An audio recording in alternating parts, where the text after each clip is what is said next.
आपने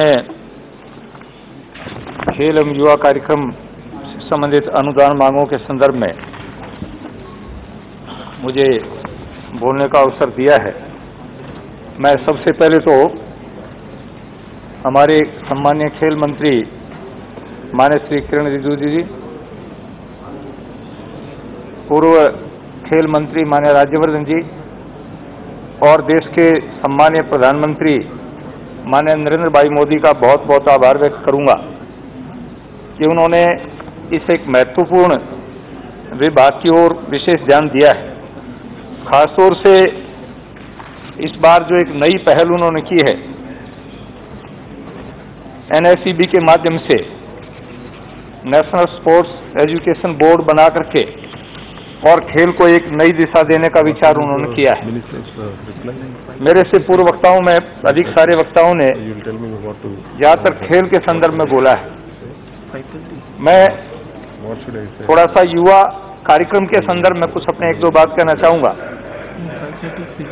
इस मंत्रालय में जो युवा कार्यक्रम है उसमें लगभग 14 उपक्रम है और उसका एक कारण है। मैं हमारे देश के एक क्रांतिकारी रामप्रसाद बिस्मिल की एक घटना से अपनी बात कहना चाहूंगा। रामप्रसाद बिस्मिल एक ऐसे क्रांतिकारी थे जिन्होंने हजारों नौजवानों को प्रेरणा दी। 19 दिसंबर 1927 को वो फांसी पर चढ़े। 4 नौजवान एक साथ, रामप्रसाद बिस्मिल, अशफाक उल्ला खां, रोशन सिंह और राजेंद्र सिंह लाहिड़ी, जेल में बंद रहते उन्होंने एक पुस्तक लिखी, अपनी आत्मकथा, और गेंदालाल दीक्षित जो उनके गुरु थे उन तक उन्होंने उस पुस्तक को पहुंचाया। वो पुस्तक प्रकाशित हुई।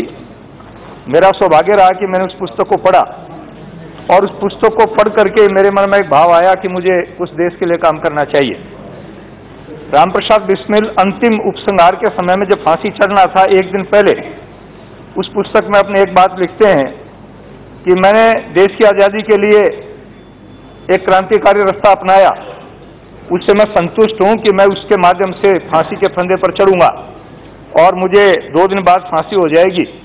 मैं देश के नौजवानों से एक प्रेरणा देना चाहता हूं। उन्होंने लिखा कि मैं ये तो नहीं कहूंगा कि सब नौजवान मेरी तरह फांसी के फंदे को चूमें और इस क्रांतिकारी पथ पर चलें, लेकिन एक काम जरूर करें, वो गांव में जाएं और गांव में जाकर के गांव के गरीब मजदूर किसान उनकी संतानों को शिक्षित और संस्कारित करें।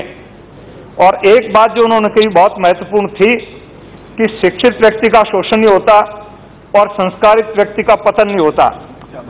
मैं समझता हूं कि हमारे देश के वर्तमान प्रधानमंत्री नरेंद्र भाई मोदी न केवल देश के युवाओं को खेल के क्षेत्र में बढ़ावा दे रहे हैं, बल्कि उनकी एक पहल है और वो पहल ये है कि देश का युवा शिक्षित और संस्कारित हो। लेकिन मैं एक निवेदन करूंगा, जो संस्कार की कहीं बात आती है, जब शिक्षा नीति में परिवर्तन की बात आती है तो हमारे साथियों को बड़ी तकलीफ होती है, भगवाकरण की बात करके खड़े हो जाते हैं। मैं आपसे एक बात कहना चाहूंगा, हमारे भारत के अंदर जितने भी मतपंथ संप्रदाय हैं, धर्म हैं, उनके संस्थापक और उनके मार्गदर्शक लगभग युवा हुए। स्वामी दयानंद, स्वामी विवेकानंद, महात्मा बुद्ध, महावीर स्वामी, महाराणा प्रताप, शिवाजी महाराज सूरजमल, महाराणा लक्ष्मीबाई, सुभाष चंद्र बोस, वीर सावरकर, श्यामजी कृष्ण वर्मा, रामप्रसाद बिस्मिल, मैं हजारों शहीदों की आपको बात बता सकता हूं। कोई मतपंथ संप्रदाय ऐसा नहीं है कि जिसको दिशा देने वाला जो व्यक्ति था वो युवा ने हो। इसलिए नौजवानों ने न केवल मात्र देश में अन्य क्षेत्रों में काम किया है, बल्कि देश को गतिशील किया है। आप किसी क्षेत्र में भी जाएंगे, आप एजुकेशन के क्षेत्र में जाएंगे, आपको पूरी दुनिया के अंदर भारत का साइंटिस्ट मिलेगा, भारत का डॉक्टर मिलेगा। अभी मेरे सामने मेरे से पूरे वक्ता कह रहे थे कि हमारी टीम खेलने के लिए गई तो वहां पर भी हमारे खिलाड़ी मिले, यानी वहां कोचिज जो थे वो हमारे कोचिज मिले। आज भारत का युवा विदेशों में जाकर कोचिंग कर रहा है, भारत का युवा विदेशों में जाकर के गाइडेंस कर रहा है, विज्ञान साइंस टेक्नोलॉजी के क्षेत्र में काम कर रहा है। इसलिए युवाओं को संस्कारित करने की आवश्यकता है और संस्कारवान युवा होगा तो वो युवा कभी भी गलत रास्ते पर नहीं चलेगा, गलत पथ पर नहीं चलेगा। तो हमारे जो लगभग 14 कार्यक्रम उपक्रम दिए गए हैं वो नौजवानों को शिक्षित करने के साथ साथ में संस्कारित करने की बात भी कही गई है। खेल के क्षेत्र में भाई राज्यवर्धन जी ठीक कर रहे थे कि खेल केवल मात्र फिजिकल एक्सरसाइज नहीं है। हमारे एक बहुत बड़े संत हैं स्वामी श्रद्धानंद, मैं कांग्रेस के भाइयों से एक बात कहना चाहूंगा। 1885 में कांग्रेस की स्थापना हुई और 1920 के अंदर जब अमृतसर में कांग्रेस का अधिवेशन हुआ, उसमें कई भाई हिंदी के ऊपर बड़ी चर्चा हो रही थी। स्वामी श्रद्धानंद पहले व्यक्ति थे जिन्होंने 35 साल बाद कांग्रेस के अधिवेशन में हिंदी में भाषण दिया और वहां उन्होंने कहा कि मैं तुम्हें हिंदी बोलनी सिखाता हूं। वो 1926 में शहीद हो गए। स्वामी श्रद्धानंद गुरुकुल कांगड़ी हरिद्वार के अंदर उन्होंने विश्वविद्यालय की स्थापना की, वहां नौजवानों को क्रिकेट खिला रहे थे। तो इसी सदन में सांसद रहे आचार्य नरेंद्र देव जी। आचार्य नरेंद्र देव जी ने उनको एक बात कही, स्वामी जी आप सन्यासी हैं, आर्य समाजी हैं, और फिर आप ये विदेशी खेल क्यों खिला रहे हो? तो उन्होंने कहा खेल कोई देशी विदेशी नहीं होता, खेल खेल होता है। और उन्होंने एक बहुत महत्वपूर्ण बात कही कि क्रिकेट में इसलिए खिलाता हूं कि सामने खिलाड़ी होता है और एक दूसरा खिलाड़ी जब 120, 25, 50 की स्पीड पर गेंद फेंकता है तो उसको उसमें दो काम एक साथ करने पड़ते हैं। एक उसको डिसीजन लेना पड़ता है कि मुझे किधर खेलना है, और दूसरे अंदर उसमें निर्भयता आती है, अभय होता है उसके अंदर। भयभीत होने वाला व्यक्ति कभी डिसीजन नहीं ले सकता। इसलिए स्कूल में नेशनल खेला, कबड्डी खेलता, हमारे समय में अंतर्राष्ट्रीय स्तर पर कबड्डी की मान्यता नहीं थी। तो कुश्ती के अंदर भी बिना दिमाग के आदमी खेल ही नहीं सकता। किस में कौन सा दाव लगाना है, किस में क्या पटकनी देती है, बुद्धिमान खिलाड़ी खेल सकता है, मोटे दिमाग का आदमी कभी कुश्ती नहीं खेल सकता। मैं आपसे निवेदन करना चाहता हूं। और आज इसीलिए कुश्ती के क्षेत्र में बड़े बड़े अच्छे अच्छे पढ़े लिखे नौजवान जा रहे हैं। तो मैं इसलिए कह रहा हूं आपको कि आज युवा किसी फील्ड में भी जा रहा है, युवा किसी क्षेत्र में भी जा रहा है, वो खेल के मैदान के अंदर भी हमारे अंतर्राष्ट्रीय स्तर के ऊपर पिछले दिनों हमारे नौजवानों ने जिस प्रकार से, खासतौर से हमारी बहनों ने कुश्ती के क्षेत्र में अंतर्राष्ट्रीय स्तर के ऊपर जाकर के जो महत्वपूर्ण काम किया है, देश का झंडा ऊंचा किया है, चाहे एथलेटिक्स के क्षेत्र में है, जिम्नास्टिक के क्षेत्र में है, हमारी बहनों ने जो काम किया है वो बहुत महत्वपूर्ण है। और मैं इसलिए आपसे निवेदन करना चाह रहा हूं कि खेल को हमें और अधिक बढ़ावा देना चाहिए।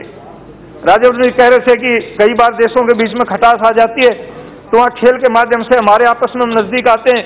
आपने एक प्रोग्राम दिया माननीय प्रधानमंत्री जी ने, खेलो इंडिया। मैं इसका दूसरा अर्थ लेता हूं। खेलो इंडिया का मतलब केवल बच्चे खेलना नहीं है, केवल युवा खेलना नहीं है। आपने कहा खेलो इंडिया। जब 80 साल का आदमी खेलेगा, 60 साल का खेलेगा, युवा खेलेगा, बच्चा खेलेगा, तो खेल के मैदान में जाएगा तो देश स्वस्थ होगा और मजबूत होगा। तो हमें जगह हॉस्पिटल खोलने की आवश्यकता नहीं है और किसी चीज की आवश्यकता नहीं है। मेरा हर व्यक्ति जब खेल के मैदान में होगा तो हम जाकर के कई बार हॉस्पिटल में जाकर चर्बी कम करवाते हैं, क्या आवश्यकता में इस प्रकार के ऑपरेशन करवाने की? हमें वजन के कारण तंग होने की जरूरत क्या है? मोदी जी ने इसलिए योग का महत्व दिया, क्योंकि योग में जब आदमी योग करता है तो कंसंट्रेट करता है। मैं इस क्षेत्र में काम करता रहा हूं लंबे समय तक, और आदमी मेडिटेशन करेगा, जितना आदमी की एकाग्रता होगी, हर फील्ड के अंदर जो आदमी एकाग्र नहीं होगा वो गलती करेगा। चाहे वो राजनीतिक फील्ड है, चाहे और कोई क्षेत्र है, किसी भी क्षेत्र में जो आदमी विचलित होगा मानसिक दृष्टि से वो गलतियां करेगा। इसलिए योग के क्षेत्र में मोदी जी ने जो अंतर्राष्ट्रीय स्तर के ऊपर, आज हमारा युवा गलत रास्ते पर जा रहा है। प्रातःकाल सुबह उठ करके आधा घंटा यदि नौजवान योगा करेगा, मेडिटेशन करेगा, वो कभी गलत पथ पर नहीं जाएगा, क्योंकि अपना आत्मचिंतन करेगा। जब आदमी स्वयं आत्मचिंतन करता है तब वो आदमी देश का काम आगे बढ़ाता है। तो मैं आपसे निवेदन करना चाहूंगा, बजट भी पर्याप्त मात्रा में दिया है और ये बजट की स्थिति और आगे बढ़ती चली जाएगी। मोदी जी जब भी सोचते हैं वो ये सोचते हैं कि हर क्षेत्र के अंदर हम अपने नौजवानों को आगे बढ़ाएं। मैं अधिक समय नहीं लेता हुआ, क्योंकि हमारे गुरुजी एक बात कहते थे, मेरे गुरुजी एक बात कहते थे कि बोलो कम सुनो अधिक होंगे लाभ अनेक। बोलो कम सुनो अधिक होंगे लाभ अनेक। जीभ दी है एक हमें और कान दिए हैं दो। दो कान दिए हैं, जीभ एक दी है, तो हमें सुनना तो दुगना चाहिए और बोलना कम चाहिए। इसलिए मैं अपनी बात को यहीं विराम देता हूं। धन्यवाद बहुत बहुत।